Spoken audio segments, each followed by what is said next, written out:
So I just joined Utrecht in July this year, and my work is really very small scale, like very tiny. So mainly we work and focus only on atomistics modeling or atomic scales. So my work today, I will talk about how we modeling dynamics and simulation of complex energy materials with machine learning.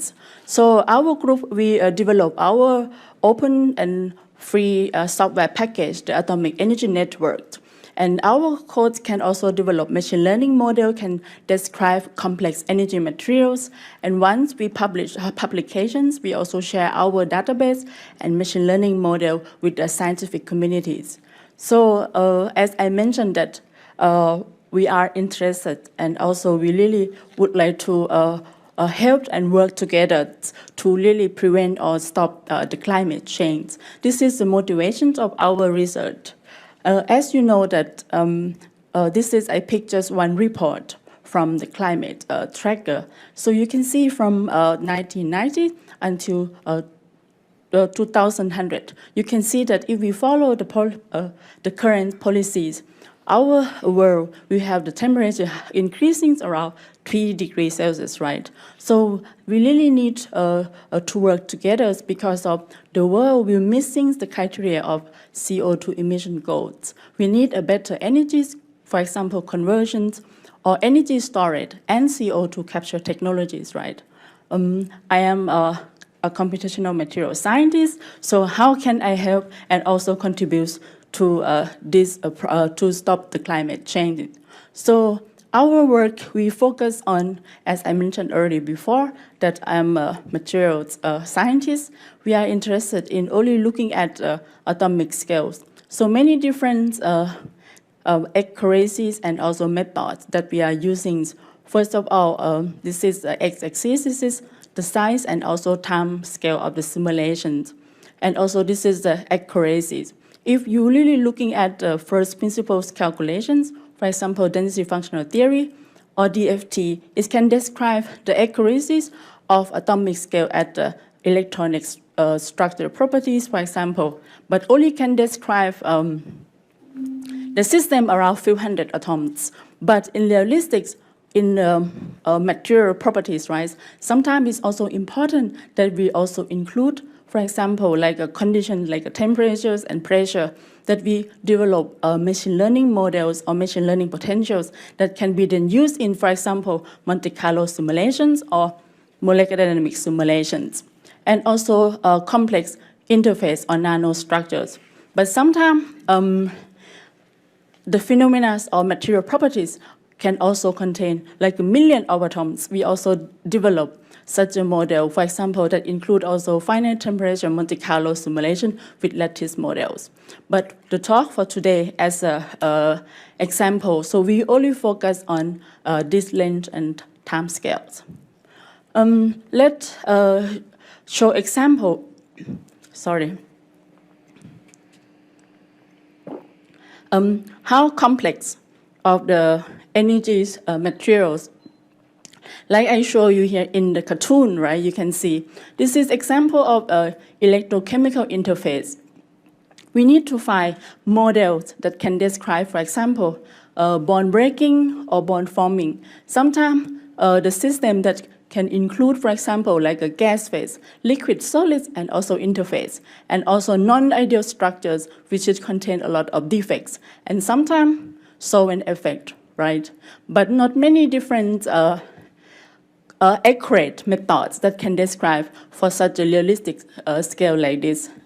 Our group also interested in not only a complex system like that, energy storage, for example, batteries, also very complex by using the density functional theories or the FT, even though it's very accurate. So you can see here, for example, the experimental measurements from interface in solid-state battery and also amorphous structures of silicon anode. So you can see from the complex structure here, most important that it can happen or the reaction can occur is always looking at the nano size or particles domains, right? And sometimes looking at the interface and also amorphous structures. So those type of area. We cannot just looking at just a few hundred orbitons. So in atomistic scales, like 1,000, 10,000 or million orbitons, that could really help us if we can find a model that can describe. So what we work on, so we develop machine learning potentials for complex materials. So what we did, we developed representation of potential energy surface, or in the next few slides, I will say like a PES, from accurate energy methods. For example, we develop quantum mechanics or quantum chemistry's database that contain structures, energies, or many different properties, even like a charges, that we can use it in the database. And then we use machine learning models to interpolate, to construct efficient and accurate energies models or forces that we can then later use in application for realistic large and long time scales in sampling methods, for example, in Monte Carlo simulation or MD simulation. So our group, we use artificial neural network for the interpolations because it's very highly accurate and can train a database really large, like a million of data points. And we only need, for example, atomic positions as the input. And we can really generate and develop a full dimension of the reactive machine learning models. Just to let you know that actually the idea to use neural network for potential energy surface is not new. For example, already demonstrated in 1995, Dorrance and group already developed such a specific potential energy surface to describe, for example, like a nickel 111 surface and CO molecules, but only develop the models that only specific, only for system. And then later, 2004, Matthias Scheffler also show or demonstrate very complicated also for palladium 10 and also hydrogen molecules. But for the first time in 2007, Baylor and Palinello developed such a high-dimensional neural network potential that can describe any type of atomic structures, but they only demonstrate only for silicon. Then later when I joined the Baylor group, so we developed together, extend the neural network potentials that can describe more realistics and also include the electrostatic interactions, and we demonstrate at the zinc oxide. And then later when I joined Professor Setter group in Berkeley, we also further developed the methods that really for complex systems. So as you can see here, neural network potentials. If you're looking at the Google Scholar, many groups really work and publish paper together. And the progress since 2011 is really increasing and many development. But still not many neural potentials can reuse, and this means we still need further development. This is just to show overview what my own work or my group that really contributes to the fields for your references. How neural network fitting works. This is just to show example. On the left-hand side, this is the water dimer. So you can have accurate DFT data points. The x-axis is the oxygen atoms of these two water molecules. And then in the DFT is the diamond shape. And neural network is the red solid line. On the right-hand side, this is complex high-dimensional crystal structures of copper-gold alloy, as you can see here. And the same, this is the references, the symbols, and also the solid. This is neural network potentials. And after a few iterations of training neural network potentials, you can see that our neural potentials can represent the reference methods really accurately.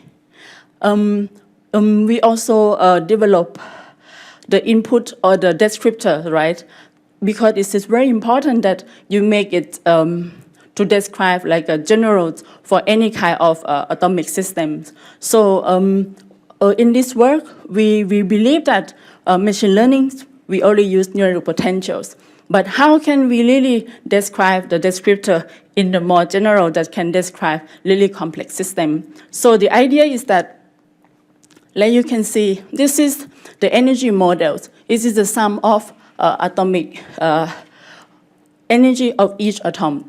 But the idea of descriptor is that it should be really like the energy should equivalence of atom, which is the order of countings, and also it should not change when the translation or rotations of entire structures. And the energy model should also follow this invariant, like I can show you here.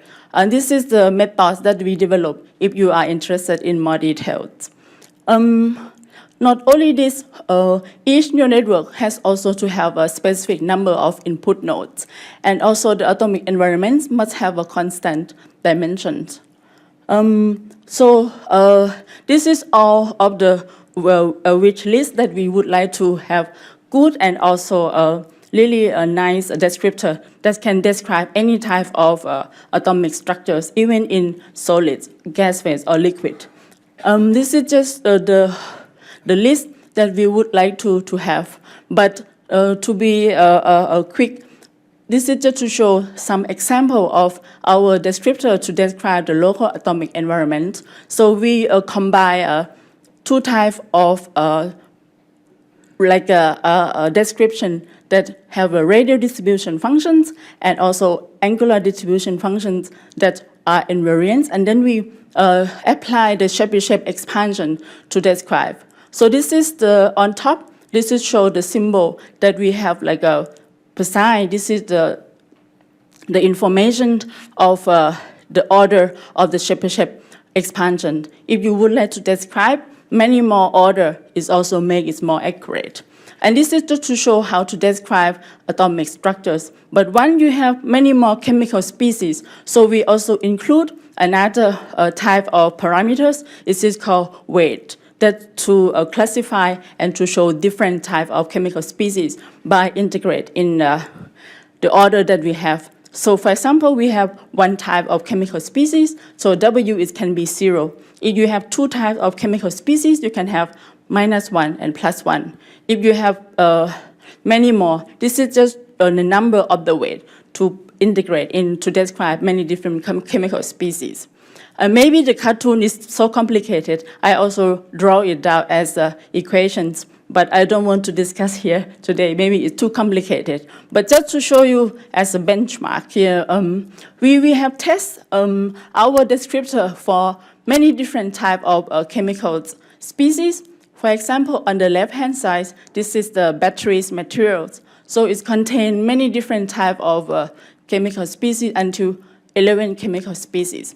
This is x-axis. This is show how many different types of descriptors that we use, and this is show the accuracies of our methods compared with the reference methods and neural potentials. You can see clearly that both complex crystal structures and molecular systems that really give very good agreement with the reference methods. Not only this, we also include more information in our training set. Not only just atomic energies, we also include forces information. For example, here, if we use only energies for the training set, the example means the reference data. If we have here only 7 data points and we fit only energies, sometimes you also give wrong results, like wrong atomic structures and also wrong energies. And we include some false information, and by adding the Taylor expansion, so we get more data points to train, and then we again fit our neural potentials. And then we really correct and include correct energies and also structures. Then we use these methods to looking at and use, for example, in MD simulations. As you can see here, the only use energy training only, the MD simulation not very stable in the red or orange. But when we include also false information, our simulation really very accurate and also long-term simulation. This is just show how we generate our database and also construct machine learning models. There are so many different parameters and many different steps, but everything automate from our group that we develop, just the tools. If you are interested in, this is a GitHub link that you can follow. Let's looking at some practicals that you can see here. Once we have initial training set, and then we try to fit neural potentials. But sometimes you don't get directly, it's very accurate. We have to do also refinements from time to time until we really get very accurate results like this. So this is just overview of our atomic energy network. If you are interested in, this is the web link. And our code is also really highly prioritized for many different atoms like you can see here. Just looking at 1 million atoms, it takes only 15 seconds on 96 CPU cores on a supercomputer like you can see here. It's really very efficient. And our code is also can be used in many different HPCs architectures together with the co-developers, Professor Alex Urban. So we already have tests and used with many other computers. But just last month, October, we could also access NW Surf that we also can test our software package. Not only us, we also have many different collaborators. So from all around the world, also from companies and also from many different universities to join the effort. Let's take a look at a few examples. So the first one that I like to show, you can see that when we have efficient and accurate energy models, we can do simulations such the last system like this. This is copper zinc oxide. This is a good catalyst for methanol synthesis. So what we did, we construct the data set that contain copper zinc oxide atoms in the training set, and then we construct the accurate neural potentials. And then we form MD simulations. As you can see here, it's around 8,000 atoms. And then we run simulation at 1,000 Kelvin to accelerate and to see the simulations. But our collaborators, experimental measurement, they only use it just 290 Kelvin. You can see that after a 300 picosecond, we can simulate, and we can really see the similar behavior like in experiment. And not only that, we also use the methods or the models to understand complex nanostructures. The first example, this is a copper gold nanoalloy. This is good for catalyst for CO2 reductions. So in the experiments show that only pure copper is oxidized too fast and not stay really long in the reactant. But when we mix many different chemical species, but in this case, only 2 chemical species like copper gold. So you can see that when we mix, make the catalyst more stable. So as a computational material scientist, how can we help to understand and identify what could be a good composition? So, but the simulation size that should be 5 to 10 nanometers. So we really did simulations by looking at many different types of composition like you can see here. And we combine our simulation with Monte Carlo simulation. And then we found that gold like to stay on the surface at many different cluster size. And the copper, the orange here, like to stay inside with the vacuum. But in the same time, you can see that if we do calculations for accurate the DFT, it will take around 3 hours with 16 CPU cores. But with our efficient and accurate neural potentials, it takes only less than 1 second. And in realistics, the cluster size that I just showed before from the experiment, we need around 4,000 of atoms. So with DFT, it will be very difficult, right? And not only that, we could also simulate more complex by including more chemical species, and this is also make it not that easy, right? Also many different complexities and also the very compositions of the copper and gold. So with our efficient and accurate neural potentials, we can do such a simulations. And another example, this is copper serial oxide. It's also good catalyst for CO oxidation.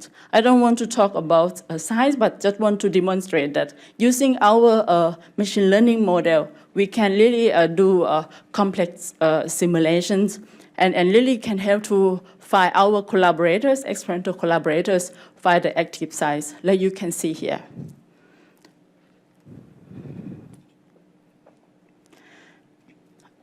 So this is just data analysis.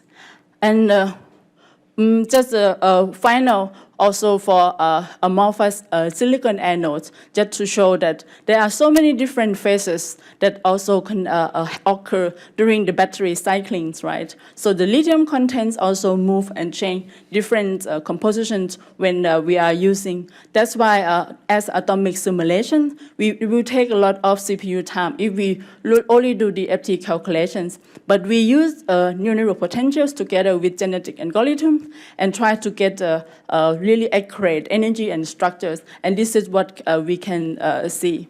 And not only that, we also looking at the part of the lithium atoms that can move in the structures. There are so many different compositions, so you can also see that there are so many different possibilities that lithium can diffuse in the structures. If we know where lithium can go and sit and how the structure rearrange, that would also help us to identify if this material is good batteries or not. Then we also looking at long-term MD simulations with different compositions. You can see clearly that our neural potentials can predict as accurate as accurate DFT. And we can simulate such many different complexities, different lithium concentrations, and also different type of the structure that occur. And once we do long-term simulation, we can also really predict like conductivities or activation energies of the model and the structure so that we can identify what are good, how the structure really can be good catalysts. And not only predict by calculations, we also compare our simulation with experimental measurements, which is you can see that our neural potentials predict the diffusities and activation energies as a similar order as the experimental measurements.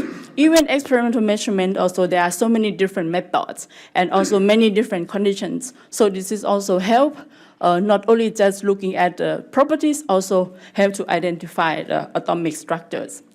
So actually there are so many different compositions of energy materials. So we also got support from Department of Energy from the US and work on many different complex systems. So my students, Chen Wang, Hao Yu, and also postdoc Anika, they are really working on very complex energy materials. So I don't plan to show and discuss this today, but just wanted to show that with our efficient and accurate models, we can do really a lot of type of simulation for energy materials. This is just a list of a few examples that we did. And what I want to show and demonstrate that we not only just work by ourselves, using ANET, we also support many users, and they also publish really many nice papers here. So I hope that I could demonstrate that using the machine learning potentials is useful to understand and also to discovery of energy storage and also energy conversion materials. And also I show that machine learning can also simulate very complex amorphous and also nanostructures. And yeah, using our open source atomic energy network can also help to support the scientific communities. I would like to thank maybe financial support that to do this work, the Department of Energies, and also the high-performance computing exists. And of course, thank you very much for your attention.